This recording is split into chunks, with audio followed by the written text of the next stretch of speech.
ഫാസിസത്തെ ചെറുത്തുതോൽപ്പിക്കാൻ കർഷകരുടെയും തൊഴിലാളികളുടെയും സഖ്യം അനിവാര്യമാണെന്ന് federation of Indian trade unions ദേശീയ ജനറൽ സെക്രട്ടറി എം ജോസഫ് പറഞ്ഞു.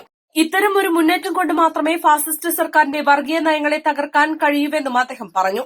പെരിന്തൽമണ്ണയിൽ നടന്ന FITU സംസ്ഥാന സമ്മേളനം ഉദ്ഘാടനം ചെയ്ത് സംസാരിക്കുകയായിരുന്നു അദ്ദേഹം.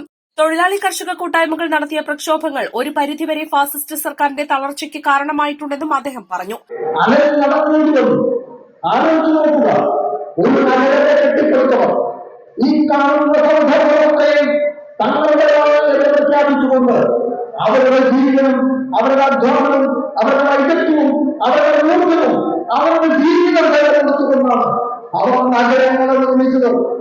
എന്നാൽ ആ നഗരങ്ങൾ അവർക്കാർക്കും അഭയം നൽകിയില്ല, ആർക്കും അഭയം നൽകിയില്ല. അവരെ കൂട്ടത്തോടെ ആറ്റി ഓടിച്ചു.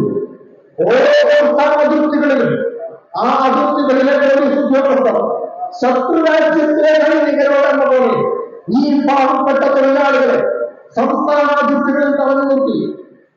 സംസ്ഥാന അതിർത്തികളിലേക്ക് അവർ ചോദ്യം ചെയ്യപ്പെട്ടു. സ്വന്തം സംസ്ഥാനത്തേക്ക് കടക്കാൻ അവർക്ക് ID കാർഡ് കൊടുക്കേണ്ടി വന്നു. വ്യാവസായിക ആവശ്യത്തിൽ ഉപയോഗിക്കുന്ന ബ്ലീച്ചിംഗ് സംവിധാനം ഉപയോഗിച്ചുകൊണ്ട് അവരെ അണുനശീകരണം എന്ന പേരിൽ കൂട്ടത്തോടെ ബ്ലീച്ചിംഗ് പൗഡർ സ്പ്രേ ചെയ്തുകൊണ്ട് മനുഷ്യരഹിതമായി പ്രവർത്തിച്ചു. ഒരു ഭയത്തോട് ചെയ്ത കാര്യങ്ങളാണ്. സമ്മേളനത്തിൽ FITU സംസ്ഥാന പ്രസിഡന്റ് ജ്യോതിസ് പറവൂർ അധ്യക്ഷത വഹിച്ചു. തൊഴിൽ മേഖലയിൽ കൂടുതൽ ചർച്ച ചെയ്യേണ്ട വിഷയങ്ങൾ, പ്രതിസന്ധികൾ, പ്രക്ഷോഭങ്ങൾ എന്നിവയെക്കുറിച്ച് വെൽഫെയർ പാർട്ടി സംസ്ഥാന ജനറൽ സെക്രട്ടറി സുരേന്ദ്രൻ കരിപ്പുഴ സംസാരിച്ചു.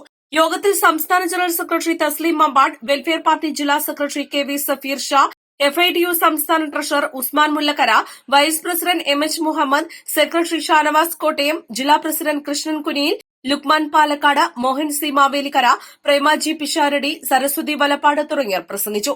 വിവിധ തൊഴിലാളി യൂണിയനുകളുടെ സജീവ പങ്കാളിത്തം, തൊഴിലാളികളുടെ അവകാശങ്ങൾ, കർഷക പ്രക്ഷോഭങ്ങൾ, സംസ്ഥാനത്തെ പുതിയ പ്രതിസന്ധികൾ, രാഷ്ട്രീയ സാഹചര്യം എന്നിവയെക്കുറിച്ച് ഊന്നലുള്ള ചർച്ചകൾ നടന്നു. സംസ്ഥാന സർക്കാരിന്റെ തൊഴിലാളി വിരുദ്ധ നയങ്ങളെയും കേന്ദ്രത്തിന്റെ ഫാസിസ്റ്റ് പ്രവർത്തനങ്ങളെയും എതിർക്കുന്നതിനുള്ള പ്രതിരോധ മാർഗ്ഗങ്ങൾ പരിഗണിക്കുകയും തൊഴിലാളി കർഷക കൂട്ടായ്മകൾ മെച്ചപ്പെടുത്തുന്നതിന് ആവശ്യമായ നടപടികൾ നിശ്ചയിക്കുകയും ചെയ്തു. ഞായറാഴ്ച വൈകിട്ട് 4 മണിക്ക് പെരിന്തൽമണ്ണ നഗരസഭ ടൌൺ സ്ക്വയറിൽ നടക്കുന്ന പൊതുസമ്മേളനത്തോടുകൂടിയാണ് സമ്മേളനം അവസാനിക്കുക. East live, Perinthalmanna.